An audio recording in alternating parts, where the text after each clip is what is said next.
بسم اللہ الرحمن الرحیم الحمد للہ رب العالمین والصلاة والسلام علی نبیہ الامین وعلی آلہ وصحبہ اجمعین اما بعد۔ معزز ناظرین کرام، آج اللہ کی توفیق سے ہمارا سبق 14ویں پارے سے سورۃ الحجر سے شروع ہوگا۔ سورۃ الحجر یہ مکی صورت ہے، اور جیسا کہ اکثر یہ بات بیان ہوتی ہے کہ مکہ میں نازل ہونے والی صورتوں کا زیادہ تر عرصہ جو ہے وہ ہجرت کے قریب کا عرصہ، یعنی ہجرت کے قریب کے جو آخری 3-4 سال ہیں ان کے اندر زیادہ تر صورتیں نازل ہوئی ہیں۔ اور اسی صورت میں بھی اللہ رب العالمین نے، یہ صورت بھی مکہ کی آخری دور میں نازل ہونے والی صورتوں میں سے ایک ہے، اور اس صورت میں اللہ رب العالمین نے بنیادی طور پر جنت اور جہنم کی بات کی، تخلیق انسانیت کی بات کی، اور اس سے پہلے قرآن مجید کی، اور اس کے بارے میں رسول اللہ صلی اللہ علیہ وسلم کی بعثت کی اور مشرکین کے تعامل کی بات کی۔ اس کے بعد سیدنا ابراہیم علیہ السلام، قوم لوط اور اصحاب الحجر جن کے نام کی نسبت سے اس صورت کا نام ہے، ان کا تذکر، اور آخر میں اللہ رب العالمین نے اپنے رسول صلی اللہ علیہ وسلم کو اپنی کچھ نعمتیں اور کچھ نصیحتوں پر اس صورت کا اختتام کیا۔ تو آئیے ہم اس کی طرف چلتے ہیں۔ اللہ رب العالمین بیان فرماتے ہیں الف لام را تلک آیات الکتاب وقرآن مبین۔ ایک نقطہ نوٹ کر لیں، قرآن مجید کی جتنی صورتیں الف لام را سے شروع ہوئی ہیں،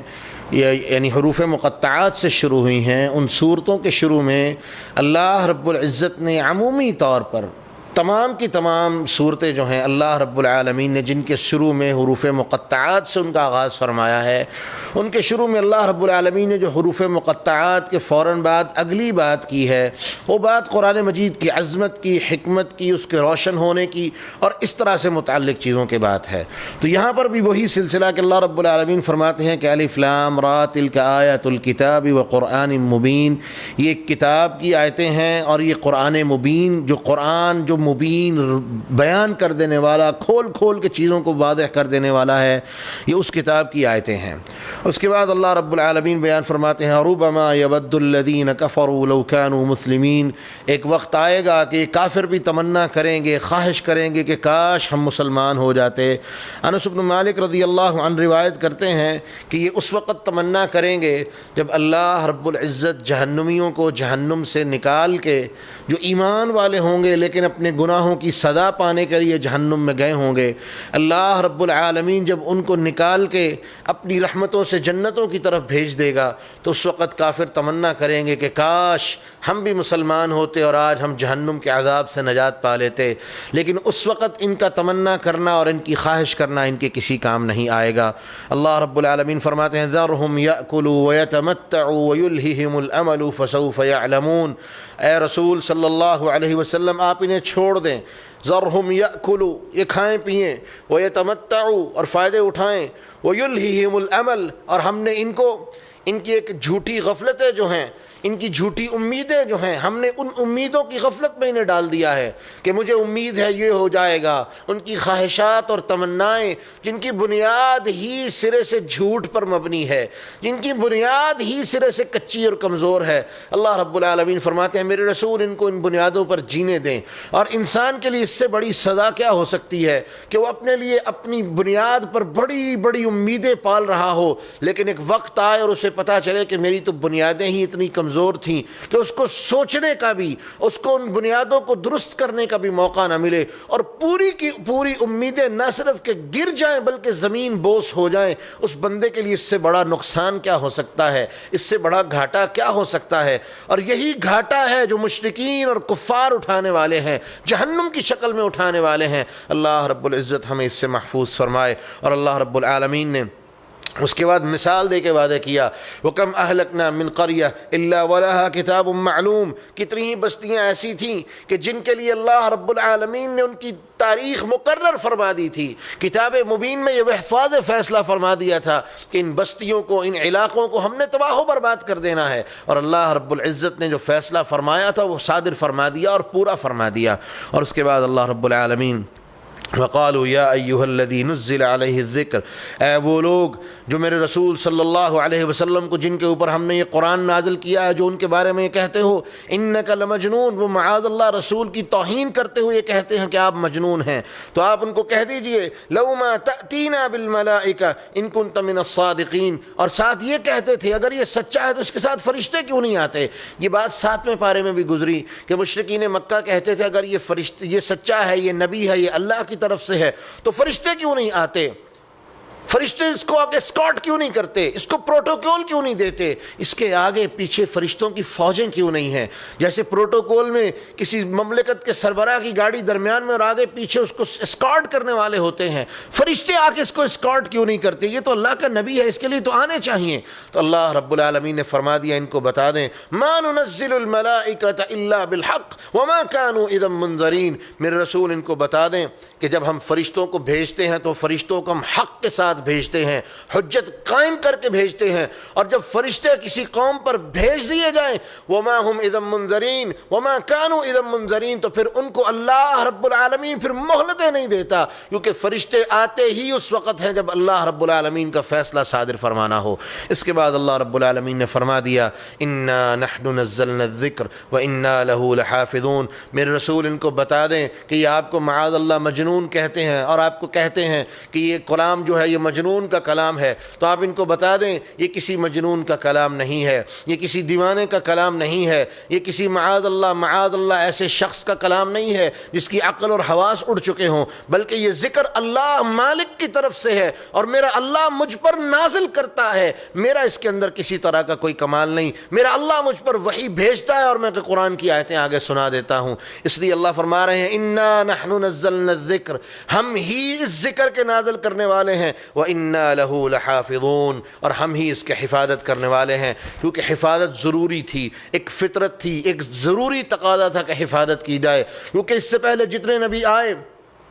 وہ کسی بستی کی طرف آئے، کسی علاقے کی طرف آئے، کسی خاص قوم کی طرف آئے، پوری انسانیت کے پاس بنی اسرائیل میں ایون ایک وقت بھی آیا کہ 1000 سے زیادہ انبیاء علیہ السلام تاریخی طور پر موجود ہے، کئی مختلف جگہوں پر اللہ کی دعوت دینے میں مصروف تھے، 1 سے زیادہ شرعیتیں زمین پر محفوظ اور موجود تھیں، لیکن اللہ رب العالمین نے جب اس قرآن کو نازل کیا تو سب سے پہلے فرما دیا، اللہ علیہ السلام بیان فرماتے ہیں بعثت الی الناس کافہ، میرے سے پہلے آنے والا ہر نبی وہ یا کسی قوم کی طرف آیا یا بستی کی طرف آیا، جبکہ مجھے اللہ رب العالمین نے الی الناس کافہ پوری کی پوری انسانیت کی طرف بھیجا ہے، قرآن کو قیامت تک کے لیے نازل کیا، معجزہ بنا کے نازل کیا، تو پھر معجزوں کی حفاظت بھی کی جاتی ہے، اور اس معجزے کو پھر ہمیشہ تک قیامت تک کے لیے معجزہ قرار دے دیا، تو ضروری تھا کہ اس معجزے کی حفاظت کی جائے، اور اس طرح حفاظت کی گئی۔ ڈاکٹر حمید اللہ ایک بہت بڑے اسلامی اسکالر تھے،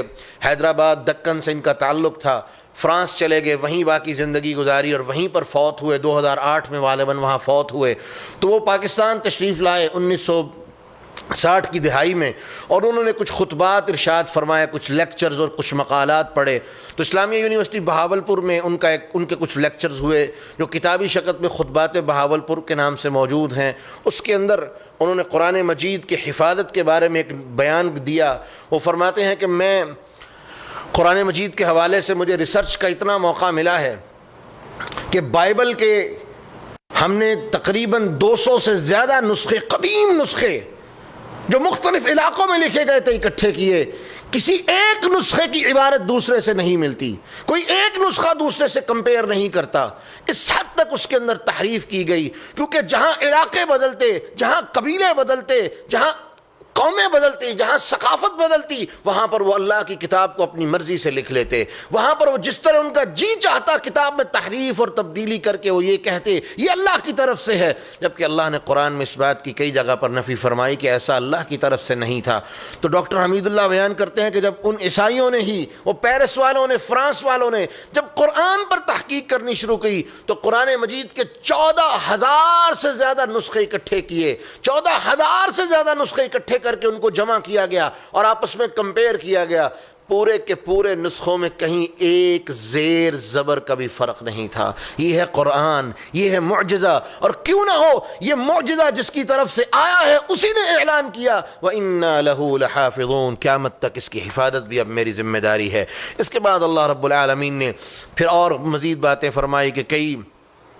قوموں کی طرف ہم نے رسول بھیجے، انہوں نے ان کو جھٹلایا، اس طرح کی باتیں کی، اور اس کے بعد اللہ رب العالمین بیان فرماتے ہیں، اپنی نشانیاں بیان فرما رہے ہیں وَلَقَدْ جَعَلْنَا فِي السَّمَاءِ بُرُوجًا وَزَيَّنَّاهَا لِلنَّاظِرِينَ۔ اللہ رب العالمین فرماتے ہیں ہم نے آسمان میں بروج یعنی ستارے بنا دیے، وَزَيَّنَّاهَا لِلنَّاظِرِينَ، اور ہم نے ان کو دیکھنے والوں کے لیے، آسمان کو خوبصورت بنانے والوں کے لیے ان ستاروں کے ذریعے سے آسمان کو مزین کر دیا، دیکھنے والوں کے لیے زینت کا سامان بنا دیا۔ اس کے بعد اللہ رب العالمین فرماتے ہیں صرف یہ زینت ہی نہیں، وَحَفِظْنَاهَا مِن كُلِّ شَيْطَانٍ رَجِيمٍ، اور ہم نے انہی کے ذریعے سے آسمان کو ہر مردود بے ایمان شیطان سے اللہ رب العالمین نے اس کو محفوظ فرمایا ہے۔ اب ان باتوں کا یہاں بیان کرنے کا مقصد کیا کہ اللہ رب العالمین بیان فرماتے ہیں مشرکین کی ایک اور سوچ کا بھی رد کر دیا گیا۔ مشرکین کہتے تھے کہ میں بھی ہو سکتا ہے کہ یہ وحی تو ہو لیکن وحی کے اندر کسی نے ایڈیشن کر دیا ہو، وحی کے اندر کسی نے کوئی بات ڈال دی ہو، وحی کے اندر کوئی خلط ملط کر دیا ہو۔ تو اللہ رب العالمین بیان فرماتے ہیں لوگوں جان لو شیطان آسمان کی طرف تو چڑھتے ہیں، إِلَّا مَنِ اسْتَرَقَ السَّمْعَ فَأَتْبَعَهُ شِهَابٌ مُّبِينٌ، اللہ فرماتے ہیں شیطان آسمان کی طرف چڑھتے ہیں، پے در پہ ایک دوسرے کے اوپر چڑھ چڑھ کے آسمانوں تک پہنچتے ہیں، آسمانوں سے کان لگا کے سنگن کرنے کی کوشش کرتے ہیں، جاسوسی کرنے کی کوشش کرتے ہیں، خبریں لینے کی کوشش کرتے ہیں۔ اور اللہ فرماتے ہیں إِلَّا مَنِ اسْتَرَقَ السَّمْعَ، اور اگر کبھی کسی اولن تو ہاتھ لگتی ہی نہیں، کیونکہ آسمان کو اللہ نے پروٹیکٹ فرما دیا ہے، فرشتوں کے ذریعے سے اس کی حفاظت فرما دی ہے، لیکن کبھی اگر کسی شیطان کے ہاتھ کوئی بات لگ جائے تو اللہ رب العالمین فرماتے ہیں فَأَتْبَعَهُ شِهَابٌ مُّبِينٌ، ایک روشن اور دہکتا ہوا ستارہ اس کے پیچھے جا کے اس کو ایک لیزر گائیڈڈ میزائل کی طرح اس کو جا کے لگتا ہے اور شیطان کو جلا کے راکھ کر دیتا ہے۔ اس سے پہلے کہ وہ آسمان سے چوری شدہ بات کو کسی اگلے تک پہنچائے اللہ رب العزت اسے وہیں پر تباہ و برباد فرما دیتے ہیں۔ اور یاد رکھیں آسمان سے یہ جو دمدار ستارہ ہوتا ہے یہ اسی کی بات ہے، اور کچھ لوگ اتنی جہالت کے مارے ہیں مسلمانوں کے اندر بھی کہ اگر دمدار ستارہ آسمان پر ٹوٹتا ہوا دیکھو تو اللہ سے دعا مانگو انا للہ و انا الیہ راجعون، یہ ستارہ تو اللہ نے شیطان کو تباہ اور برباد کرنے کے لیے بھیجا تھا۔ کون سی دعائیں؟ کس نے تمہیں کہا یہ دعائیں کرو؟ یہ شیطان نے ہی وسوسے ڈالے اور شیطان نے ہمیں گمراہی کے رستے پہ چلا دیا۔ خود وہ تو برباد ہو رہا تھا لیکن اس سے ساتھ ساتھ انسانوں کو بھی برباد کرنا شروع کر دیا۔ تو پتہ یہ چلا کہ آسمان سے آنے والا یہ قرآن، اس وحی میں کسی طرح کی کوئی تبدیلی نہیں ہو سکی کیونکہ اللہ نے وحی کی حفاظت کا بہترین بندوبست فرما دیا تھا۔ اس کے بعد اللہ رب العالمین بیان فرماتے ہیں انسانوں کی تخلیق کی بات فرمائی۔ اللہ فرماتے ہیں وَلَقَدْ خَلَقْنَا الْإِنسَانَ مِنْ صَلْصَالٍ مِّنْ حَمَإٍ مَّسْنُونٍ، کہ ہم نے، اللہ رب العالمین فرماتے ہیں کہ ہم نے انسان کو من صلصال من حمأ مسنون، وَلَقَدْ خَلَقْنَا الْإِنسَانَ مِنْ صَلْصَالٍ مِّنْ حَمَإٍ مَّسْنُونٍ، کہ ہم نے انسان کو کھڑکنے والی مٹی سے، کھٹکنے والی مٹی سے، یعنی سخت مٹی جو جس کے زمین پر گرنے کی یا دیواروں سے لگنے کی آواز آتی ہے، اور اس کے بعد فرمایا حمأ مسنون، سڑا ہوا گارا کالے کلر کی مٹی، اللہ رب العالمین فرماتے ہیں ہم نے اس کو اس سے پیدا کیا۔ مختلف حدیث کی کتابوں میں آتا ہے کہ اللہ رب العالمین نے فرشتوں کو بھیج کے زمین کے مختلف علاقے سے مٹی اکٹھی کر کے اس کو گوندا، تو فرمایا جس جگہ کی جیسی مٹی تھی اللہ رب العالمین نے اس علاقے میں ویسے ویسے لوگوں کو مبعوث کر دیا۔ یہ اس مالک کی تخلیق ہے، لیکن انسان کی تخلیق کی بنیاد وہ مٹی سے ہے، اور اس کے اندر ہر طرح کی مٹی، سخت مٹی بھی، گارے والی مٹی بھی، نرم مٹی بھی، ہر طرح کی مٹی اس میں شامل ہے، اور اللہ رب العالمین نے انسان کو اس سے پیدا کیا۔ والجان خلقناہ من قبل، اور اللہ فرماتے ہیں اس سے پہلے ہم نے جنوں کو ہی من قبل من نار السموم، دھوئیں والی اور انتہائی سخت آگ، جو دھوئیں والی اور شدید تپش والی آگ ہو، اللہ فرماتے ہیں ہم نے جنوں کو اس سے پیدا کیا۔ یہ بات تو واضح ہے، یہی بات تو شیطان ابلیس میں کہی تھی، اللہ تو نے اس کو مٹی سے پیدا کیا ہے، مجھے آگ سے پیدا کیا ہے۔ یہ بات تو انسانیت نے خود انسانیت کے سامنے خود واضح ہو گئی کہ جن بھی اس بات کا اعتراف کرتے ہیں ہمیں اللہ نے آگ سے پیدا کیا ہے، من نار السموم، وہ آگ جو تپش والی اور دھوئیں والی آگ ہے، سخت دھوئیں والی، اللہ نے اس سے پیدا کیا۔ اور اس کے بعد اللہ رب العالمین فرماتے ہیں انسان کو پیدا کرنے کے بعد ہم نے جب حکم دیا تو کیا کہا؟ والجان خلقناهم وإذ قال ربك للملائكة إني خالق بشرا من صلصال من حمإ مسنون. یاد کرو اس وقت کو جب تمہارے رب نے فرشتوں کو کہا انی خالق بشرا، میں انسان کو پیدا کرنے والا ہوں، من صلصال من حمإ مسنون، ایک گھارے سے اور ایک کھنکھنانے والی مٹی سے میں اس کو پیدا کرنے والا ہوں. فإذا سويته، اور اللہ فرماتے ہیں جب میں نے اس کو بنا دیا، پیدا کر دیا، فقعوا له ساجدین، تو فرشتوں کو حکم دے دیا جب میں اس کو بنا دوں اور اپنی روح پھونک دوں، میرا حکم ہے کہ تم نے اس کے سامنے سجدے میں گر جانا ہے. تو اس کے بعد اللہ نے وہ سارا واقعہ بیان فرمایا کہ شیطان نے انکار کر دیا، فرشتوں نے سجدہ کر دیا، اور اللہ رب العالمین سے پھر شیطان کا ایک مکالمہ ہوا. اس نے کہا رب انظرنی الی یوم یبعثون، اے اللہ قیامت کے دن تک مہلت دے دے. اللہ نے کہا جا تجھے میں نے مہلت دے دی. اور اللہ رب العالمین فرماتے ہیں قال ربی بما اغویتنی لأزینن لهم فی الارض ولأغوینہم اجمعین، اے اللہ جس طرح تو نے مجھے اس انسان کی وجہ سے مجھے ذلیل اور رسوا کر دیا ہے، اے اللہ میں اس کو بالکل اسی طرح میں ذلیل اور رسوا کروں گا. لأغوینہم اجمعین، ان سب کے سب کو گمراہ کروں گا. کس طرح؟ لأزینن لهم فی الارض، میں دنیا کو ان کے لیے مزین کر دوں گا، دنیا کو خوبصورت بنا دوں گا. پتہ یہ چلا کہ انسان کے لیے دنیا کو اللہ رب العزت نے آزمائش بنا کے، فتنہ بنا کے اللہ رب العالمین نے دنیا کو انسان کے سامنے کھڑا کیا ہے، اور ساتھ واضح کر دیا یہ فتنہ ہے، تم نے اپنے آپ کو اس فتنے سے بچانا ہے، نہ کہ اس فتنے میں مبتلا ہونا ہے. اور اس کے بعد اللہ رب العالمین نے بیان فرماتے ہیں کہ شیطان نے خود اپنے منہ سے کہا الا عبادک منہم المخلصین، ہاں اللہ جو تیرے خالص بندے ہوں گے. خالص کون سے بندے؟ جو توحید والے ہوں گے، جو تیری ذات پر صحیح معنوں میں ایمان رکھنے والے ہوں گے، اللہ ان کے اوپر میرا وار نہیں چل سکے گا. اسی لیے شیطان کمزور ایمان والے پر سب سے پہلے شرک کا جال پھینکتا ہے. شرک میں قابو آ جائے تو اچھی بات، نہ قابو آ سکے تو کیا کرتا ہے؟ پھر بدعات، خرافات، فتنے، خواہشات، اس طرح کی چیزوں سے جال پھینکتے پھینکتے وہ سب ہر طرح کے جال پھینکتا ہے، یہاں تک کہ انسان کسی جال میں بھی قابو آ جاتا ہے. لیکن جب وہ شرک کا جال پھینکتا ہے، جب انسان شرک کے جال سے بچ جاتا ہے تو پھر وہ کہتا ہے کہ تو میری طرف سے تو بچ گیا، لیکن پھر بھی دنیا کو میں تیرے لیے مزین کرتا رہوں گا، اس امید کے ساتھ کہ کبھی نہ کبھی تو اس شرک والے جال میں ضرور پھنس جائے گا. کیونکہ بدعات، خرافات، فتنے، خواہشیں یہ انسان کو کبھی نہ کبھی شرک تک ضرور لے جاتے ہیں. اللہ رب العالمین ہمیں ان سے محفوظ فرمائے. اور اللہ رب العالمین نے بھی وعدہ کر دیا ان عبادی لیس لک علیہم سلطان، میرے بندوں پر تیری کوئی طاقت نہیں ہوگی، الا من اتبعک من الغاوین، ہاں جو خواہشات کا پجاری ہوگا، جو جاہل ہوگا، جو جہالت کا مارا ہوا ہوگا، وہ ضرور تیری پیروی کرے گا. اور پھر سن لے وَإِنَّ جَهَنَّمَ لَمَوْعِدُهُمْ أَجْمَعِينَ، میں اللہ ان کو جہنم میں پھینکوں گا. لہا سبعۃ ابواب، وہ جہنم جس کے 7 دروازے ہیں. لِكُلِّ بَابٍ مِّنْهُمْ جُزْءٌ مَقْسُوم، اور ہر دروازے کے لیے ہم نے ایک حصہ مقرر کر دیا ہے. اس دروازے سے اتنے لوگ جہنم میں جائیں گے، اس دروازے سے اتنے لوگ جہنم میں جائیں گے. اور مفسرین رحمہ اللہ بیان کرتے ہیں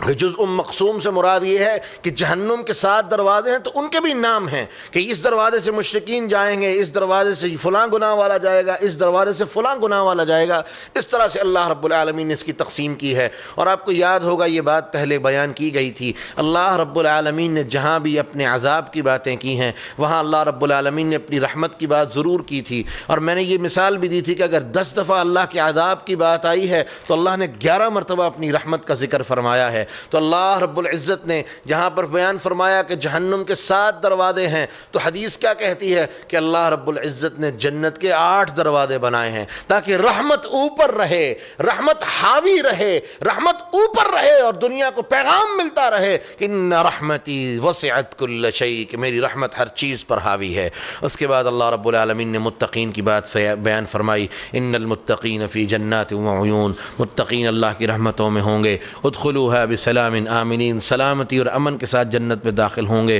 وَنَزَعْنَا مَا فِي صُدُورِهِم مِّن غِلٍّ إِخْوَانًا، ہم ان کے دلوں سے کینہ، غل، حسد، وہ تمام بیماریاں جو انسانوں کے دلوں میں انسانوں کے لیے ہیں، اللہ ان تمام کو نکال کے جنت میں پاک صاف ستھرے دلوں کے ساتھ جنت کا داخلہ عطا فرمائیں گے. عَلَى سُرُرٍ مُتَقَابِلِينَ، ٹیک لگا کے بستروں پہ بیٹھے ہوں گے، اللہ کی حمد و ثنا کر رہے ہوں گے۔ لا یمسہم فیہا نصب وما ہم منہا بمخرجین، نہ ان کو کوئی تکلیف آئے گی، نہ کوئی مصیبت آئے گی، اور سب سے بڑھ کے وما ہم منہا بمخرجین، ان کو کبھی وہاں سے نہیں نکالا جائے گا۔ اور حدیثوں میں آتا ہے رسول اللہ صلی اللہ علیہ وسلم نے فرمایا، اللہ رب العزت جنتیوں کو یہ پیغام دیں گے، اے جنتیوں ان لکم ان تصحوا فلا تسقموا ابدا، جنتیوں البل میں نے تم پر یہ لازم کر دیا ہے کہ اب تم ہمیشہ ہمیشہ صحت مند رہو گے، کبھی بھی تم بیمار نہیں ہوگے۔ وَإِنَّ لَكُمْ أَن تَعِيشُوا فَلَا تَمُوتُوا أَبَدًا، اب ہمیشہ کی زندگی ہے، کبھی موت نہیں آئے گی۔ وَإِنَّ لَكُمْ أَن تَشُبُّوا فَلَا تُحْرِمُوا أَبَدًا، اب تم ہمیشہ ہمیشہ جوان رہو گے، کبھی بوڑھے نہیں ہوگے۔ وَإِنَّ لَكُمْ أَن تُقِيمُوا فلا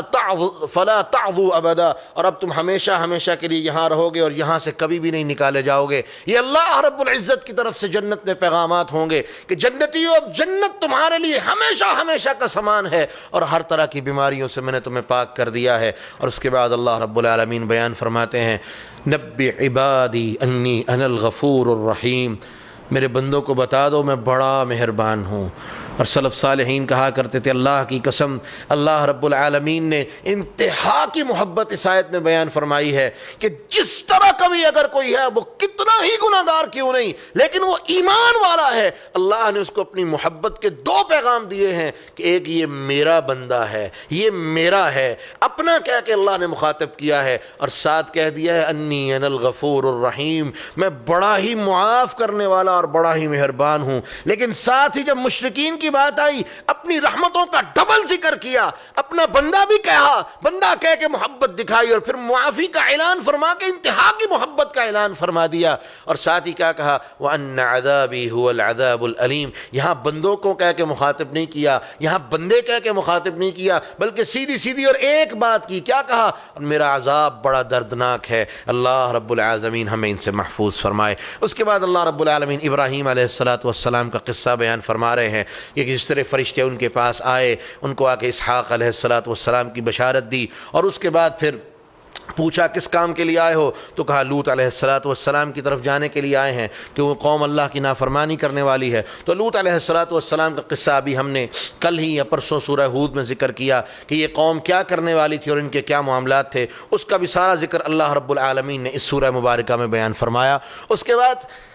سورہ حجر جو اس کا نام ہے، اس کی وجہ تسمیہ جس طرف نسبت سے آئی، ان کا ذکر اللہ نے کیا کہ وَلَقَدْ كَذَّبَ أَصْحَابُ الْحِجْرِ الْمُرْسَلِينَ، کہ مرسلین کو، نبیوں کو اصحاب الحجر نے جھٹلایا، جبکہ اصحاب الحجر اصل میں یہ قوم صالح کا ہی دوسرا نام ہے، کیونکہ یہ قوم بڑی طاقتور تھی، پتھروں کو کاٹ کے تراش کے، پتھروں کے آرٹ کے یہ ماہر تھے۔ آج دنیا بڑی ترقی کر چکی ہے، دو قومیں جو ہیں یا دو علاقے جو ہیں ان کے جو آثار دنیا میں دریافت ہوئے ہیں، یہ انشاءاللہ تفصیلی گفتگو ہم اپنے قصص الانبیاء کے چیپٹر میں کریں گے۔ یہاں پر آپ اشارتاً یہ بات سمجھ لیں، سعودی عرب کے اندر تبوک کے علاقے میں قوم سمود کے، قوم سیدنا صالح علیہ السلام کی قوم کے جو آثار ملے ہیں وہ، اور اسی طرح اردن کے شہر میں جو پیٹرا نام کا شہر ملا ہے، یہ سارے کے سارے اگر ہم قرآن کا مطالعہ کریں تو پتہ یہ چلتا ہے یہ سارے کے سارے اصحاب الحجر، قوم صالح، قوم ثمود، یہ ان کی باتیں ہیں، کیونکہ یہی لوگ تھے جن کو اللہ نے یہ ملکہ اور طاقت دی تھی کہ یہ پہاڑوں کو تراش کے، پہاڑوں کو ڈیزائن کر کے بڑے خوبصورت گھر بناتے تھے، اور ان گھروں پر ان کو یہ مان ہوتا تھا کہ یہ بڑے ہی پروٹیکٹڈ گھر ہیں، آمن ہیں، محفوظ ہیں، کسی طرح سے کوئی بندہ ان کے اندر نقصان والا نہیں ہو سکتا، زلزلے کا ڈر نہیں، گرمی سردی کی پرواہ نہیں، اتنے بہترین وہ ڈیزائن کیے گئے تھے۔ اور یہ قوم اتنی طاقتور تھی کہ اللہ رب العزت نے ان کو پہاڑوں کے کاٹنے کی خاص تکنیک عطا فرمائی تھی، اور یہ کاٹتے بھی کسی ڈرلنگ کر کے نہیں، ینحتون، کھرچ کھرچ کے، اپنے ناخنوں کی مدد سے کھرچ کھرچ کے اللہ رب العالمین فرماتے ہیں اپنے گھروں کو بناتے تھے۔ تو یہاں پر اصحاب الحجر سے مراد قوم سمود اور قوم صالح علیہ السلام ہیں۔ اور ایک چیز یاد رکھیں، یہاں پر مرسلین، نبیوں کو جھٹلایا، جبکہ صالح علیہ السلام تو ایک نبی تھے، اس کا جواب مفسرین نے یہ دیا کہ جب کوئی امت، کوئی قوم کسی ایک نبی کو جھٹلائے، گویا کہ وہ انبیاء کے پورے سلسلے کو جھٹلانے والی ہے۔ اور اگر کوئی یہ کہے میں فلاں کو مانتا ہوں اور فلاں کو نہیں مانتا، وہ بھی وہی ہے کہ جو انبیاء کے سارے سلسلے کو جھٹلانے والا ہے۔ اس کے بعد اللہ رب العالمین اپنے رسول صلی اللہ علیہ وسلم کو فرماتے ہیں وَلَقَدْ آتَيْنَاكَ سَبْعًا مِّنَ الْمَثَانِي وَالْقُرْآنِ الْعَظِيمِ، اے محمد صلی اللہ علیہ وسلم، ہم نے آپ کو 7 آیتیں جو بار بار دہرائی جانے والی ہیں وہ عطا کی ہیں، اور وہ کون سی 7 آیتیں ہیں؟ والقرآن العظیم، یہ 7 آیتیں اور مزید قرآن ہم نے آپ کو عطا کیا ہے۔ اس سے مفسرین نے 2 تفسیریں لی ہیں۔ نمبر 1، اگرچہ اس کا بیان ہماری اس سلسلے کی پہلی ویڈیو فضائل قرآن میں اور فضائل سورۃ الفاتحہ میں ہو چکا ہے، لیکن پھر اشارتاً بیان کر دوں کہ قرآن العظیم کہہ کے اس کو قرآن کا ایک حصہ بنا دیا، اور 7 مثانی کہہ کے اس کی فضیلت بیان کر دی کہ یہ 7 آیتیں ایسی ہیں تو قرآن کا ہی حصہ لیکن قرآن کا خلاصہ ہیں، اور دوسری خوبی کیا ہے کہ یہ بار بار پڑھی جانے والی ہیں، بہت کثرت سے پڑھی جانے والی ہیں، اور اس سے مراد سورۃ الفاتحہ ہے۔ اور اس کے بعد اللہ رب العالمین بیان فرماتے ہیں لا تمدن عینیک الی ما متعنا به ازواجا منہم، میرے رسول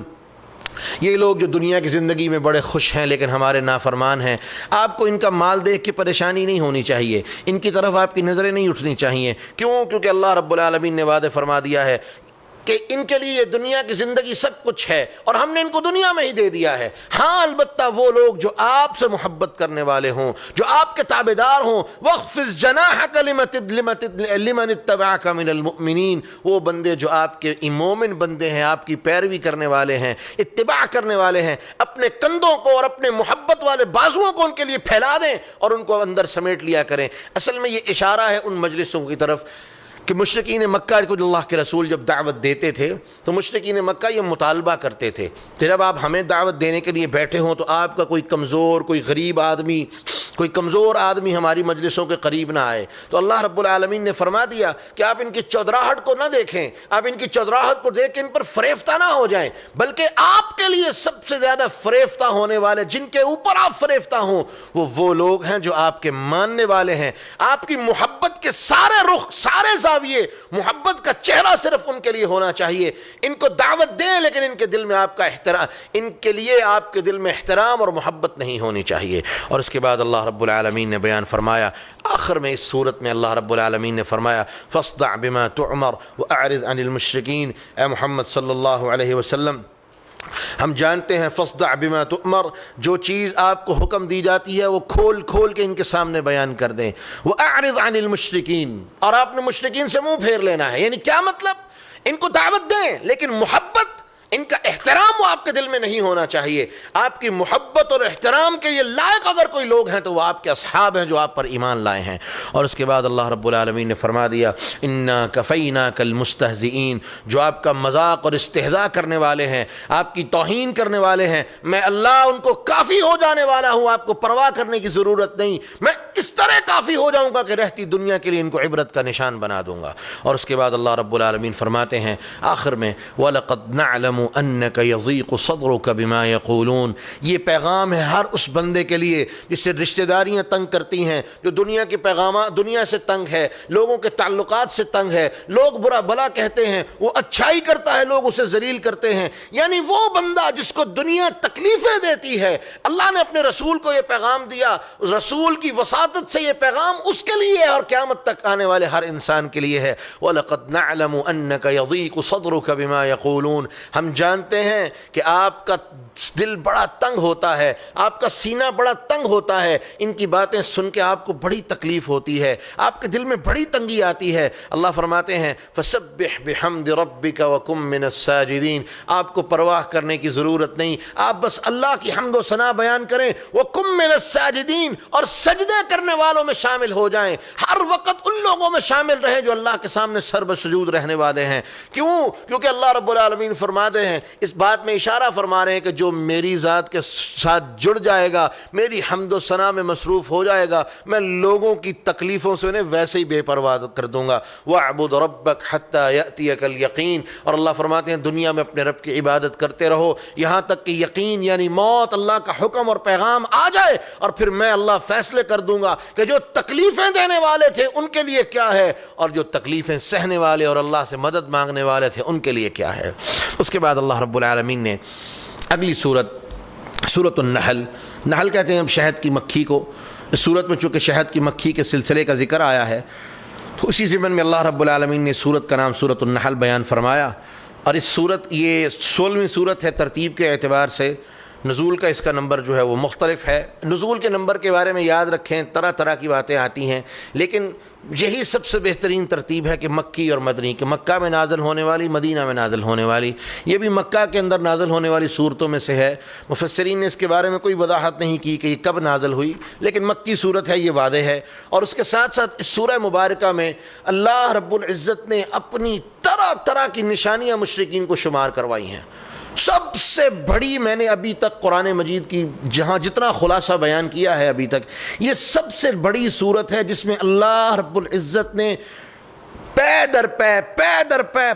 پے اپنی نشانیاں بیان فرمائی ہیں، اور اس کے مقابلے پہ جو مشرکین کا اور کفار کا تعامل ہے وہ بھی بیان فرمایا ہے. کئی طرح کی نشانیاں اللہ رب العزت نے بیان فرمائی ہیں. ابھی تک کسی صورت میں اتنی نشانیاں اتنی کثرت کے ساتھ نہیں آئیں جتنی کثرت کے ساتھ نشانیاں اللہ رب العزت نے اس سورہ مبارکہ میں بیان فرمائی ہیں. تو اللہ رب العالمین سب سے پہلے بیان فرماتے ہیں اتا امر اللہ فلا تستعجلوا، اللہ کا حکم آ چکا ہے، فلا تستعجلوا، بس تم جلد بازی نہ کرو. اللہ کے حکم سے مراد کیا کہ قیامت قریب ہے، قیامت کا وقت آنے والا ہے، اللہ کا حکم آنے والا ہے. فلا تستعجلوا، بس آپ کو جلد بازی کرنے کی ضرورت نہیں ہے. امام ابن کثیر نے ایک لمبی روایت بیان کی ہے کہ قیامت کے قریب جو ہے وہ مغرب کی طرف سے ایک ڈھال کی طرح کا ایک سیاہ بادل نمودار ہوگا، اور وہ بادل جو ہے وہ آسمان کی طرف اٹھتا چلا جائے گا اور پھیلتا چلا جائے گا، یہاں تک کہ ایک بندہ منادی کرے گا، او لوگو، سارے لوگ ایک دوسرے کو پوچھوں گے تم نے کوئی آواز سنی ہے؟ وہ کہیں گے ہاں سنی تو ہے. سنی انسنی کر کے بھول جائیں گے، پھر آواز آئے گی، پھر وہ آواز ان کو متوجہ کرے گی، وہ پھر سنی انسنی کر دیں گے، یہاں تک کہ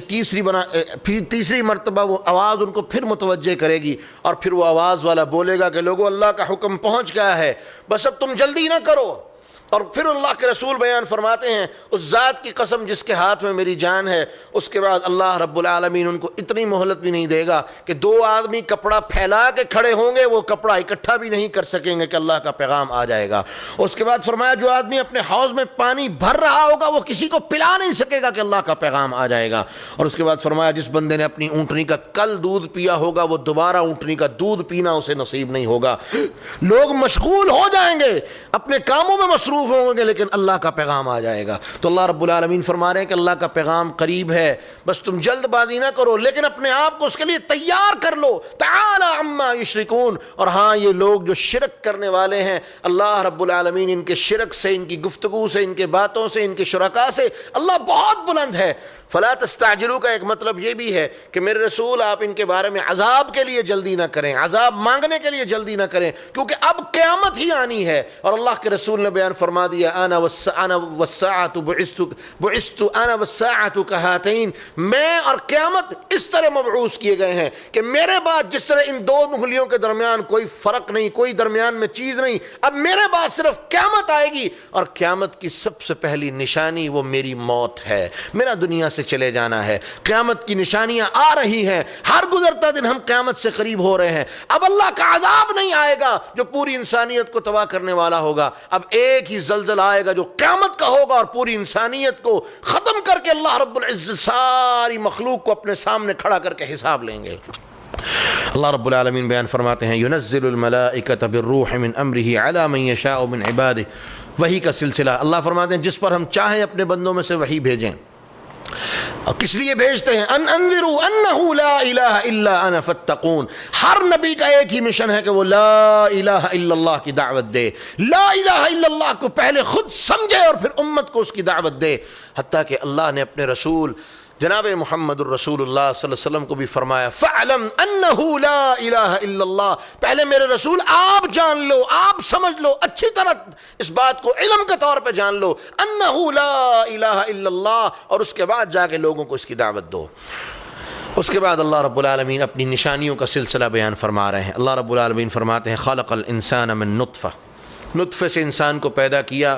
ایک گندے پانی سے پیدا کیا، ٹپکنے والے پانی سے پیدا کیا. فَإِذَا هُوَ خَصِيمٌ مُبِينٌ. اور اس کی اوقات یہ ہے کہ گندے پانی کی پیداوار ہے، ایک غلیظ جگہ سے اور غلیظ پانی سے پیدا کیا گیا، اور اوقات اس کی یہ ہے، لیکن حالت یہ ہے فَإِذَا هُوَ خَصِيمٌ مُبِينٌ، انتہائی بدتمیز جھگڑالو اللہ کا نافرمان ہے. وَالْأَنْعَامَ خَلَقَهَا لَكُمْ، یہ جانور ہم نے تمہارے لیے پیدا کیے ہیں، یہ زمین کی مخلوقیں تمہارے لیے پیدا کی ہیں. اور وہ مولانا علی محمد شمسام رحمۃ اللہ علیہ کی بڑی خوبصورت نظم مجھے اکثر یاد آتی ہے.